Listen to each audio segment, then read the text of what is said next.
তো আজকে আমরা করাবো কোষে দেখি 11.2 যেটা হচ্ছে অন্তর্বৃত্ত। তোমাদের প্রথমেই বলে রাখি অন্তর্বৃত্ত তোমাদের ফাইনালে তো আসবে না 100% শিওর, কিন্তু সেকেন্ড ইউনিট টেস্টে অনেক স্কুলে থাকতেই পারে, আর থাকলেও তোমাদের অরে দেবে। মানে তোমরা যদি পরিবৃত্ত ভালো করে করো অন্তর্বৃত্ত করার দরকার নেই, এটা বারবার বলছি। কারণ যারা এখন সময় নেই এই মুহূর্তে যাদের হাতে, যে সব কিছু হয়ে ওঠেনি, তাদের বলবো পরিবৃত্ত ভালো করে করো, তাহলে তোমাদের ফাইনালের জন্য হয়ে যাবে, সেকেন্ড ইউনিট টেস্টের জন্য হয়ে যাবে। ঠিক আছে, তো যাই হোক অনেক কথাই বললাম, এবার শুরু করি। কোষে দেখি 11.2। তো 11.2-এ দেখো 2-এরটা, 3-এরটা, 4-এরটা, 6-এরটা, এই 4টে অঙ্ক তোমাদের সাজেশন হিসেবে দিয়েওছিলাম, এবং বলছি এই 4টে টাইপ যদি ভালো করে করো, একই রকম ঘুরিয়ে ফিরিয়ে রয়েছে, এই 4টে অঙ্ক যদি তোমরা ভালো করে করতে পারো, আশা করি এই 4টের মধ্যেই তোমরা কমন পেয়ে যাবে। হয়তো সংখ্যাগুলো আর ডিগ্রিগুলো আলাদা, কোণের যে মান, যে ডিগ্রি, ওগুলো হয়তো ঘুরিয়ে দিতে পারে। তাও হয়তো তোমাদের সেকেন্ড ইউনিট টেস্ট পরীক্ষা স্কুল থেকে হবে, সেখানে দেখবে সংখ্যা এবং কোণের মানগুলো সেমই থাকবে। ঠিক আছে, যাই হোক অনেক কথাই হলো, তাহলে শুরু করি আজকের ক্লাস 11.2 অন্তর্বৃত্ত। আমি মাত্র দুটো অঙ্ক তোমাদের দেখাবো, মাত্র দুটো অঙ্ক দেখাবো, বাকি অঙ্ক তোমরা তোমাদের বাড়িতে ভালো করে করবে। আমি 2-এরটা আর 4-এরটা দেখাবো, আমি 2-এরটা আর 4-এরটা দেখাবো। ঠিক আছে, বাকি অঙ্ক সবগুলোই তোমরা পারবে যদি বুঝতে পারো। ঠিক আছে, মন দিয়ে দেখলেই বুঝতে পারবে, কিছু আহামরি কঠিন ব্যাপার নেই। 2-এরটা বলেছে দুটি বাহুর দৈর্ঘ্য 7.6 সেমি, 6 সেমি ও তাদের অন্তর্ভুক্ত কোণের মান 75 ডিগ্রি হলে অন্তর্বৃত্ত, এই যে অন্তর্বৃত্ত অঙ্কন করো, ওপরেই বলে দিয়েছে। আর ওদের ব্যাসার্ধের দৈর্ঘ্য মেপে লিখি, যেভাবে পরিবৃত্তের আমরা করতাম। তো চলো যে যে ইনফরমেশনগুলো দিয়েছে সেটা আগে আমরা খাতার মধ্যে নোট করি। বলেছে 7.6 আর 6 সেমি, এই দুটো আগে করি। চলো কি কি আমাদের বলেছে একবার ভালো করে সেই অনুযায়ী একবার করব, মন দিয়ে দেখবে। 7.6 বলেছে, চলো 7.6 বানানো যাক।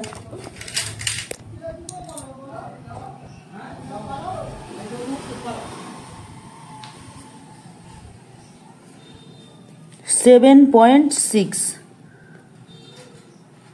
আচ্ছা, আর একটা কথা বলি, অনেকে ভাববে দাদা জ্যামিতি কি কেন পেন দিয়ে করছে, তাদের উদ্দেশ্যে বলি, তোমরা যাতে পরিষ্কার বুঝতে পারো, দেখতে পাও, তার জন্য আমি পেন দিয়ে করছি। কিন্তু তোমরা ভুল করেও কখনো পরীক্ষা হলে বা বাড়িতে যখনই প্র্যাকটিস করো না কেন, জ্যামিতি কখনো পেন দিয়ে করতে নেই। ঠিক আছে, আর করবেও না। আমি জাস্ট তোমাদের করাচ্ছি যাতে পরিষ্কার তোমরা বুঝতে পারো, তার জন্য পেন দিয়ে করাচ্ছি। এই হয়ে গেল আমাদের কত, 7.6। এবং তোমরা চেষ্টা করবে এই যে দাগগুলো, সেটাও যেন একদম সরু এবং পরিষ্কার হয়, যাতে ডবল বার রাইটিংটা না হয়ে যায়। দেখো এখানে যেমন আমি দুবার টেনেছি বলে একটা মোটা দাগ, এটা যেন জ্যামিতিতে না হয়, সরু পরিষ্কার পেন্সিল দিয়ে করতে হবে। ঠিক আছে, তাহলেই তোমাদের খাতা একটা ভালো নাম্বার উঠবে এবং স্যার ম্যামরা বুঝবে যে না, এই স্টুডেন্টটা ভালো। আচ্ছা, 7.6 সেমি টানলাম, তারপরে আমরা 6 সেমি টানবো। কত সেমি টানবো? 6 সেমি, যেটা আমাদের প্রশ্নে বলেছিল। 6 সেমি টেনে নিলাম। তারপরের কোশ্চেন যেটা আছে, তারপরে বলেছে আমাদের 75 ডিগ্রি। তো সেটা আমরা চাঁদার সাহায্যে কাটবো। প্রথমেই আমরা বলেছিলাম যে কোনো একটা দাগ টেনে নেবো, দিয়ে এই যে প্রান্ত বিন্দুটায় আমরা কি করব, যে আমাদের চাঁদা রয়েছে, চাঁদার এই যে সেই মাঝখান বরাবর, ঠিক মাঝখান বরাবর। ঠিক আছে, একবার ভালো করে একবার দেখে নাও, ঠিক এই মাঝখান বরাবর যেখানে যে কালো দাগটা আছে, সেটাকে এই জায়গাটায় বসাবো। বসিয়ে ডান দিকের কালো রেখার সাথে সোজাসুজি করে ভালো করে ধরবো। ঠিক আছে, এখানে বসিয়ে সোজাসুজি কালো রেখার সাথে ধরবো। ধরে নিচের সংখ্যাগুলো দেখো, দুটো জায়গা, দুটো মান আছে, একবার একটা ওপরে একটা নিচে। সবসময় ডান দিক দিয়ে যখন করবে নিচেরটা নিয়ে করবে। 60, 70 আর এই যে 5-এ 75। এগুলো ক্লাস 10-এর স্টুডেন্টদের বলা দরকার পড়ে না, তাও আমি বলে দিলাম যারা একদম জানে না তাদের জন্য। ঠিক আছে, তাহলে এই হলো 75 ডিগ্রি। এবার আমাদের কি করতে হবে, অন্তর্বৃত্ত আঁকতে হবে। চলো ধীরে ধীরে ঠান্ডা মাথায় করব। সবার প্রথম যে ইনফরমেশনগুলো দরকার ছিল সেগুলো আমি কালেক্ট করে নিয়েছি। এবার আমরা যেটা করব, একটা স্কেল দিয়ে বড় করে দাগ টানবো, একটা স্কেল দিয়ে বড় করে দাগ টানবো, যে কোনো মাপের। ঠিক আছে, এখানে এটার জন্য কোনো মাপ দরকার নেই। হয়ে গেল। এবার একটা কথা আমাদের খুব ইম্পর্টেন্ট কথা বলেছে, যে দুটো বাহুর মাপ বলে দিয়েছে। একটা হলো আমরা যেটা পড়েছি 7.6, আর একটা বলেছিল আমাদের 6 সেমি। তো এই দুটো বাহুর মধ্যবর্তী যে কোণ, সেটা হচ্ছে 75 ডিগ্রি, সেটা হচ্ছে 75 ডিগ্রি। তো চলো সবার প্রথম আমি বড় যে মাপটা আছে 7.6, সেটার মাপটা নিই। চলো 7.6 এর মাপটা নিচ্ছি। ঠিক আছে, 7.6 এর মাপ নিলাম। দেখেছো তোমরা, 7.6 এর মাপ নিলাম। এই 7.6 এর মাপ নিয়ে আমি কি করব, এইখানে বসাবো, ঠিক প্রান্তবিন্দুটায় বসাবো। বসিয়ে আমি কি করব, ঘোরাবো। ঠিক আছে, বারবার বলছি যদি ভুল করেও দাগ ফাগ হয়ে যায় তোমরা করবে না, কারণ আমার ভিডিও করার জন্য বিভিন্ন যে অ্যাঙ্গেল থেকে তোমরা ভালো বুঝতে পারবে সেই অ্যাঙ্গেল দিয়ে করছি, তাই একটু বেঁকে টেরে গেলে কিন্তু একটু ক্ষমা করে দিও দাদার মতো। ঠিক আছে, দেখো 7.6 কেটে নিলাম। এরপরে আমরা যেটা করব, এবার আমরা যেটা করব, আমরা 75 ডিগ্রি অ্যাঙ্গেলটাকে নেব। কিভাবে নেব শোনো, তোমাদের আগেও বলেছি কোন কিভাবে নিতে হয় সেটা তোমাদের শিখিয়ে দিয়েছিলাম। ধরো যে কোনো একটা মাপ নাও, যে কোনো একটা মাপ নিলাম, দিয়ে ঠিক এই জায়গাটা বসাবো, এখানে বসিয়ে এরকম করে ঘোরাবো। ধরো যে মাপটা নিয়ে ঘোরালে, ঠান্ডা মাথায় শুনবে, এই ধরো এই মাপটা নিয়ে তুমি ঘোরালে তো সেম এই মাপ, আর মাপ ছোট বড় করবে না কিন্তু, সেই মাপটা নিয়ে ঠিক এইখানের প্রান্তবিন্দুতে বসিয়ে, এখানের প্রান্তবিন্দুতে বসিয়ে তোমরা ঘুরিয়ে দাও। ঠিক আছে, এই যে সরলরেখার প্রান্তবিন্দুতে বসিয়ে ঘুরিয়ে দিলেন, হয়ে গেল। দেখো একটা জায়গায় জয়েন করেছে, দেখতে পেয়েছো? এই দেখো জায়গাটা জয়েন করেছে। এবার তোমরা তোমাদের পরবর্তী কাজ হচ্ছে এইখানে যেখানে যেখানে জয়েন করেছে, আমি একবার বলে দিচ্ছি, এই জায়গাগুলো অনেকের প্রবলেম থাকে। এই যে 75 ডিগ্রি করার জন্য যেখানে যেখানে জয়েন্ট থাকে সেই জয়েন্টগুলো নেব, নিয়ে পেন্সিল দিয়ে করবে, খুব সরু মোটা করবে না। এখান থেকে এতটার মাপ নেব, কোথা থেকে কতটার মাপ নিলাম, এই জয়েন্ট থেকে এই জয়েন্টের মাপ নিলাম।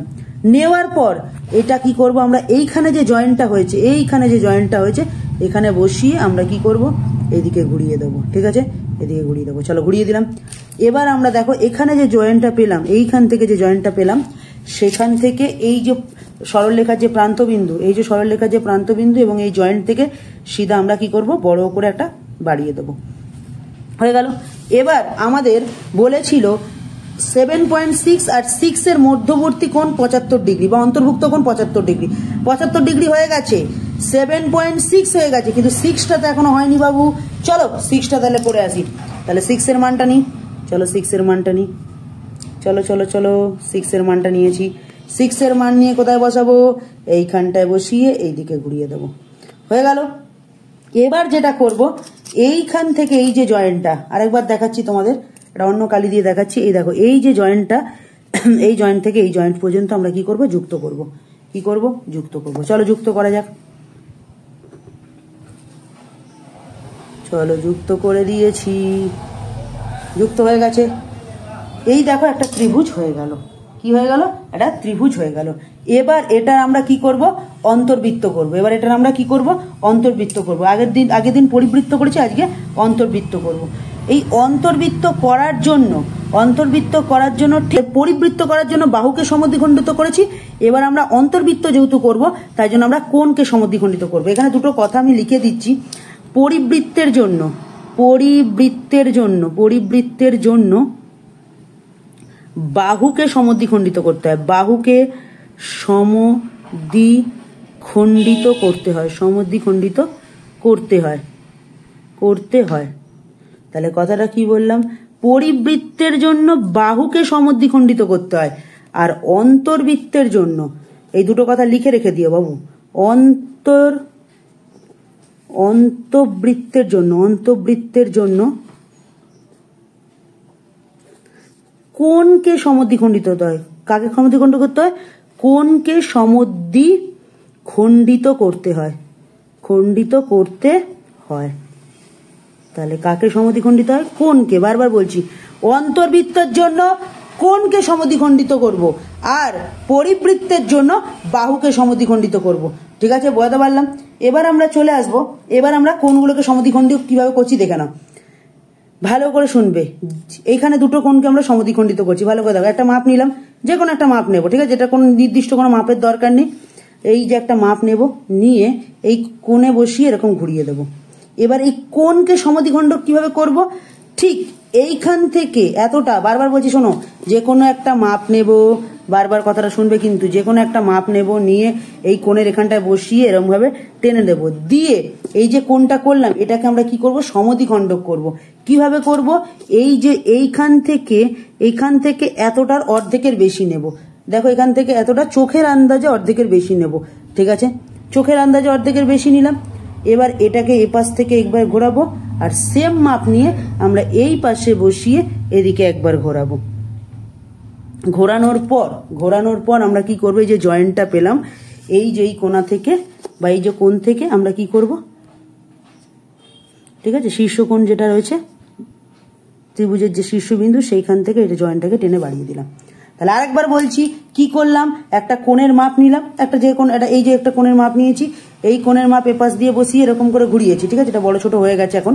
তো এই কোণের মাপটা নিয়ে বসিয়ে এদিকে ঘুরিয়েছি এবং এই কোণটা কি করেছি, এইখান থেকে অর্ধেকের বেশি নিয়েছি, এইখান থেকে এটার অর্ধেকের বেশি নিয়েছি, ঠিক আছে। আর তোমরা চাইলে এখান থেকে পুরো এতটা নিয়েও করতে পারো, বাট নিয়ম যেটা বলে অর্ধেকের বেশি নিয়ে করলে প্রপার সবসময় মেলে। অর্ধেকের বেশি নিয়ে পাশে বসে একবার এদিকে ঘুরিয়েছি, এদিকে বসে এদিকে একবার ঘুরিয়ে সমদ্বিখণ্ড করেছি, দিয়ে এখান দিয়ে আমরা কি করেছি, যুক্ত করে দিয়েছি। সেম ভাবে আমরা কি করব, বাঁ দিকের কোণটাতেও করব। আচ্ছা, এবার অনেকে প্রশ্ন করে, দাদা এদিকে কোণের যা মাপ নেবো এদিকে কোণের কি তাই মাপ নেবো? এরকম কোনো ব্যাপার নেই, তবে সেম রাখলে সবসময় অঙ্কটা ভালোভাবে মিলবে, ঠিক আছে। কিন্তু যদি ছোট বড় হয় কোনো চাপ নেই, ঠিক আছে। যাই হোক, আমার এখন যেহেতু মাপ আলাদা হয়ে গেছিল, তো আমি এরকম একটা মাপ নিলাম, নিয়ে এরকম ভাবে কোণটাকে আমরা সমদ্বিখণ্ডক করছি। দেখো কি করেছি, প্রথমে ঘোরালাম, ঘোরানোর পর যেখানে যেখানে যুক্ত হয়েছে, এই যে জায়গাটা যুক্ত হয়েছে, এই জায়গাটা যুক্ত হয়েছে। আচ্ছা, এগুলো তোমাদের বোঝানোর জন্য এগুলো পয়েন্ট করছি, তোমরা কিন্তু আবার এগুলো এত ডিপ করে পয়েন্ট করো না।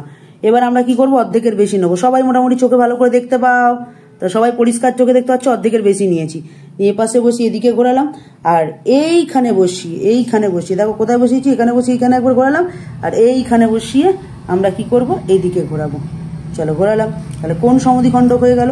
এবার আমরা কি করব, এই যে কোণটাকে এখান থেকে ত্রিভুজের যে এদিকে শীর্ষবিন্দুটা রয়েছে সেখান থেকে কোণটাকে টেনে দেবো, তাহলে কোণ সমদ্বিখণ্ডক হয়ে গেল। আচ্ছা, কোণ দুটোকে যখন সমদ্বিখণ্ডক করলাম, একটা বিশাল বড় পয়েন্ট আমরা পেলাম। একটু যদি ভালো করে দেখো, দেখো দুটো রেখা এসে এই বিন্দুতে যুক্ত হলো। কোথায় যুক্ত হলো, ঠিক এই একটা বিন্দুতে যুক্ত হলো, ঠিক আছে। চলো ভালোবেসে এটার নাম দিয়ে দিই ও, ভালোবেসে এটার নাম দিয়ে দিলাম ও। এবার এই বিন্দুতে কি করতে হবে, তোমাকে কাঁটা পেন্সিল কম্পাসের যে কাঁটা, পেন্সিল কম্পাসের যে কাঁটা সেটা বসাতে হবে। বসিয়ে তোমাকে এই যে নিচের যে ভূমিটা রয়েছে তার উপর একটা চাপ নিতে হবে। কিন্তু আচ্ছা, কাঁটা পেন্সিল কম্পাসের যে কাঁটা এখানে বসালাম, বসানোর পর আমরা এখান দিয়ে একটা চাপ কাটবো, কিন্তু এখান দিয়ে বৃত্তচাপ যখন কাটবো মাথায় রাখবে এই যে নিচের ভূমিটা রয়েছে তার বাইরে যেন চাপটা না চলে যায়, তার বাইরে যেন বৃত্তচাপটা না চলে যায়। অনেকে হয়তো ধরো দেখা গেল এরকম ভাবে করতে গিয়ে দেখো বাইরে চলে গেল, কিন্তু তা করলে হবে না, যেন এর নিচের বেসের মধ্যেই অবস্থিত হয়, এর বাইরে যেন না চলে যায়, আর যতটা বড় করে কাটা যায়। করলাম, করার পর এই যে চাপটা পেলাম, এই যে আমরা চাপটা পেলাম, এই চাপটাকে এবার আমরা সমদ্বিখণ্ডক করব। দাদা কি হলো, আরেকবার বলছি, এই যে দুটো রেখা জয়েন্ট যেখানে হয়েছে সেখানে বসে একটা চাপ নেব, সেই চাপটা যেন এই ত্রিভুজের ভূমির বাইরে না চলে যায়, ভূমির মধ্যেই যেন থাকে, বুঝতে পারলাম। এবং এই যে চাপটা নিলাম এটাকেও সমদ্বিখণ্ডিত করবো আমরা। চলো সমদ্বিখণ্ডক করার নিয়ম শিখিয়েছি, কিন্তু যেখানে যেখানে জয়েন্ট করবে, ঠিক আছে, এগুলো তোমরা করবে না, আমি তোমাদের বোঝানোর জন্য করছি। যেখানে যেখানে জয়েন্ট করলো সেখান থেকে একটা জায়গা থেকে আরেকটা দিকের অর্ধেকের বেশি নেবো। সবসময় কি করবো, অর্ধেকের বেশি, চোখের আন্দাজে অর্ধেকের বেশি নেবো। নেওয়ার পর এদিকে ঘোরালাম, সেম মাপ কিন্তু আর চেঞ্জ করা যাবে না। তারপরে এইখানে বসিয়ে এই দিকে ঘোরাবো, ঠিক আছে, বুঝতে পারলাম। দিয়ে আমরা কি করব, এই যে যেখানে জয়েন করেছে সেখান থেকে আমরা এই যে পুরোটা এইখানকার যেখান থেকে ও বিন্দু থেকে এই জয়েন্ট পর্যন্ত পুরো টেনে দেবো। চাইলে তোমরা পুরোটা নাও টেনে এই ত্রিভুজের ভূমি পর্যন্ত টানলে, দিয়ে নিচেরটা তোমরা নাও টানতে পারো বা ডটেড লাইন দিয়ে টানতে পারো, কারণ নিচেরটার ভ্যালু আর নেই, নিচেরটা অতটা লাগবে না, ঠিক আছে। এবার তোমাদের মেন মোক্ষম কাজ, যেটা আমাদের জানি না সঠিক হবে কিনা, আমিও জানি না সঠিক হবে কিনা, চলো দেখা যাক। আশা করি ঠাকুরের আশীর্বাদে যদি মিলে যায়, তবে প্রপার ভাবে করলে অবশ্যই মিলবে। আমরা দেখো কোন মাপটা নিয়েছি সেটা অনেকে ভুল করে। এই যে এই বিন্দুতে বসিয়ে পেন্সিল কম্পাসের কাঁটা এখানে বসিয়ে, আর পেন্সিলটাকে ঠিক এই যে যতটা ভূমি যতটা গেছে ঠিক ততটা অবধি মাপ নিতে হবে। নিলাম, নেওয়ার পর ঘোরাবো। আমি জানি না আদেও মিলবে কিনা, হতেই পারে আমারটাও বাইরে চলে যেতে পারে। তো চলো 19-20 হয়তো ফারাক থাকতেই পারে, তবে চেষ্টা করবে তোমরা যেন প্রপার ভাবে হয়, ঠিক আছে। চলো, মোটামুটি 99.99% ঠিকঠাক আছে। যত সামান্য এদিকে একটু, তবে বলবো না যে খারাপ বা ভুল হয়েছে, এটা মোটামুটি 99.99% ঠিক, তবে 0.1% আমি বলবো ভুল। কেন, যেন একটু বাইরে না চলে যায়, যেন ভেতরেই আসে। এবার প্রশ্ন হচ্ছে, দাদা কেন এটা হলো? আমি তোমাদের ভিডিও করতে করতে দেখাচ্ছিলাম এবং পেন দিয়ে করেছি, কিছু কিছু জায়গায় মোটা যে পয়েন্টগুলো একটু মোটা করে ফেলেছি, তো সেইগুলো যেন সূক্ষ্মভাবে করতে হবে। তার ফলেই ভেতর দিয়ে যখন বৃত্তটা প্রবেশ করবে তখন 3টে বাহুকে টাচ করে যাবে, এটাকেই বলা হয় অন্তর্বৃত্ত। এটাকে কি বলা হয়, অন্তর্বৃত্ত। কথাটা আরেকবার বলি বাবু, এইখানে এই যে ও বিন্দুতে বসিয়ে এই বেস পর্যন্ত মাপটা নিয়ে পেন্সিল কম্পাসের কাঁটা এখানে বসাবো, দিয়ে গোল করে ঘোরাবো, তখন যখন দেখবো বৃত্তটা এই যে 3টে বাহুকে টাচ করে ভেতরে প্রবেশ থাকছে, মানে ভেতরে অবস্থান করছে, তখন এটাকে বলা হয় অন্তর্বৃত্ত। তাহলে একটা ত্রিভুজের ভেতর দিকে যখন বৃত্ত অবস্থান করবে তাকে বলা হয় অন্তর্বৃত্ত, আর ত্রিভুজের বাইরে দিয়ে কোনো বৃত্ত অবস্থান হলে তাকে পরিবৃত্ত বলা হয়। তো অন্তর্বৃত্ত আর পরিবৃত্তের সব থেকে বড় দুটো ডিফারেন্স হচ্ছে, পরিবৃত্তের জন্য বাহুকে সমদ্বিখণ্ডিত করতে হয়, আর অন্তর্বৃত্তের জন্য কোণকে সমদ্বিখণ্ডিত করতে হয়। সব থেকে বড় দুটো পয়েন্ট বারবার বলছি কিন্তু, ঠিক আছে? তো চলো